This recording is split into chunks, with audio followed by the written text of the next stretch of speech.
Assalamualaikum warahmatullahi wabarakatuh.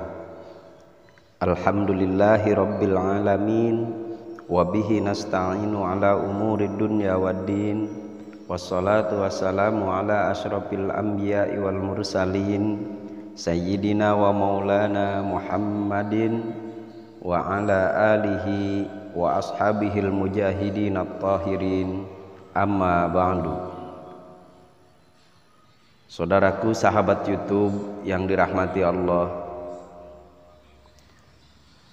pada video kali ini marilah kita lanjutkan tentang pembahasan kita, yaitu seorang ahli ibadah yang diacuhkan oleh Allah Subhanahu wa Ta'ala. Sahabat YouTube yang dirahmati Allah Subhanahu wa Ta'ala, di dunia ini dalam rangka kita melaksanakan kewajiban yaitu beribadah kepada Allah, tentu kita juga harus peka terhadap kondisi di sekeliling kita, kondisi di lingkungan kita, peka terhadap sosial, karena itu semua dapat mempengaruhi ibadah-ibadah kita yang lainnya. Sahabat yang dirahmati Allah, untuk lebih mudah mencerna pembahasan kita kali ini, saya akan bercerita tentang satu riwayat. Dulu ada seorang ahli ibadah, beliau bernama Abu bin Hisham. Dinyatakan sebagai ahli ibadah karena memang tingkat keilmuannya juga bisa diyakini, kualitas ilmunya mumpuni, dan ketaatannya kepada Allah Subhanahu wa Ta'ala itu memang sudah benar-benar terbukti. Namun peristiwa suatu hari terjadi terhadap beliau, di mana suatu malam ia keluar untuk mengambil air wudhu, memasuki sebuah ruangan atau tempat di mana ia mengambil air wudhu dan bersuci. Beliau melihat seseorang makhluk yang luar biasa berada di tepi sumur, dan beliau sangat kaget dan bertanya, "Assalamualaikum." Dan makhluk itu menjawab, "Waalaikumsalam." Abu Hisham bertanya, "Siapakah Anda ini sebenarnya? Dan saya baru melihat Anda." Makhluk itu menjawab, "Saya adalah malaikat pencatat amal baik." Abu Hisham kemudian melanjutkan pertanyaannya, karena beliau melihat sebuah buku besar yang ada di tangan malaikat itu. "Lalu buku apa yang Anda bawa itu?" Malaikat itu menjawab, "Ini adalah catatan orang-orang yang ahli ibadah, semuanya sudah ada di sini." Abu Hisham kemudian bertanya, "Bolehkah saya minta tolong untuk dicarikan nama saya? Apakah sudah masuk dalam buku besar itu?" "Baik," kata malaikat itu menjawab dengan singkat. Kemudian dari lampiran awal sampai akhir dicarinya nama-nama ahli ibadah, banyak di situ. Namun malaikat itu tidak menemukan nama Abu bin Hisham. "Wahai Abu bin Hisham, aku tidak melihat namamu di sini." Abu Hisham kaget. Beliau kembali bertanya, "Mengapa sampai tidak ada di situ? Coba tolong dicari lagi dengan benar." "Baik," kata malaikat itu dengan sigapnya. Ia mencari kembali, membuka halaman demi halaman dari awal sampai akhir. Dengan jelas diperlihatkan kepada Abu bin Hisham bahwa nama Abu bin Hisham tidak tercatat di buku besar itu. Abu bin Hisham tersungkur kaget, tersungkur dan menangis, dia menyesali segala sesuatu yang terjadi pada saat itu. Dia berkata, "Ya Allah, alangkah ruginya saya.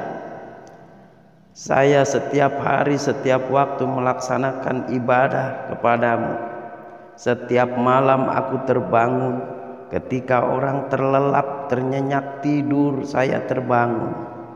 Saya melaksanakan ibadah-ibadah sunnah selain yang wajib, ya Allah. Mengapa pada saat ini nama saya tidak tercantum di buku besar itu sebagai ahli ibadah?" Setelah beberapa saat, Abu Hisam kemudian bertanya kepada malaikat itu, "Wahai malaikat, apa penyebabnya sehingga nama saya tidak tercantum di buku besar itu sebagai ahli ibadah?" Malaikat itu menjawab, "Wahai Tuan, saya diperintahkan oleh Allah untuk tidak mencatat dulu amal ibadahmu, untuk tidak mendaftarkan dulu namamu di buku besar ini." "Mengapa demikian?" Malaikat itu juga menjawab, "Karena saya melihat beberapa hal yang engkau lakukan terhadap lingkungan di sekitarmu. Kau kurang peka terhadap lingkungan di sekitarmu. Apa itu? Katakan pada saya, biar saya bisa memperbaikinya." Malaikat itu menjawab, "Wahai Abu bin Hisam, Allah telah mengakui bahwa engkau sebagai ahli ibadah, Allah juga maha melihat apa yang engkau lakukan. Namun alangkah baiknya jika seorang hamba Allah yang rajin beribadah itu peka terhadap lingkungan di sekitarnya. Benar engkau adalah ahli ibadah, tapi ternyata engkau ini hanya terfokus ibadah hanya kepada Allah, tapi engkau tidak melihat lingkungan di sekitarmu. Kau sujud, kau menangis, kau taat dan patuh dengan perintah Allah, tetapi engkau tidak pernah melihat kanan dan kiri. Kau tidak pernah membantu fakir miskin.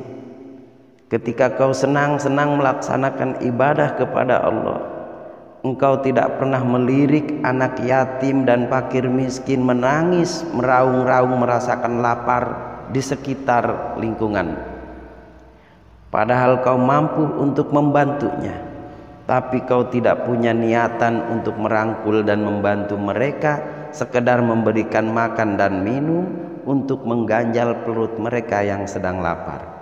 Itulah yang menghalangi ibadahmu. Itulah yang menghalangi catatan namamu sebagai ahli ibadah di buku ini. Itu perintah Allah. Bukannya aku tidak mau menulis namamu sebagai ahli ibadah di buku ini, namun kau kurang peka terhadap lingkungan di sekitarmu." Hadirin dan sahabat YouTube yang dirahmati Allah, jadi saudara yang seibadahnya khusyuk, yang puasanya rajin, yang zakatnya barangkali sangat sering, yang sering mondar-mandir ke tanah suci, tapi bisa saja kita terhalang masuk surga karena memang terdapat rintihan fakir miskin dan anak yatim yang kelaparan dan membutuhkan bantuan kita. Kita mampu untuk mengulurkan tangan membantu mereka, namun kita tidak pernah punya niatan untuk membantu mereka. Itulah penyebab salah satu terhalangnya seseorang masuk ke dalam surga. Sahabat YouTube yang dirahmati Allah, semoga saja apa yang saya sampaikan di video kali ini kiranya dapat bermanfaat. Mohon maaf atas segala kekurangan, terima kasih atas segala perhatian. Apabila penyampaian saya dapat dipahami dan ada manfaatnya, itu semata-mata dari Allah Subhanahu wa taala. dan apabila penyampaian saya kurang bisa dipahami, itu semata-mata kebodohan pribadi. Billahi taufiq wal hidayah. Assalamualaikum warahmatullahi wabarakatuh.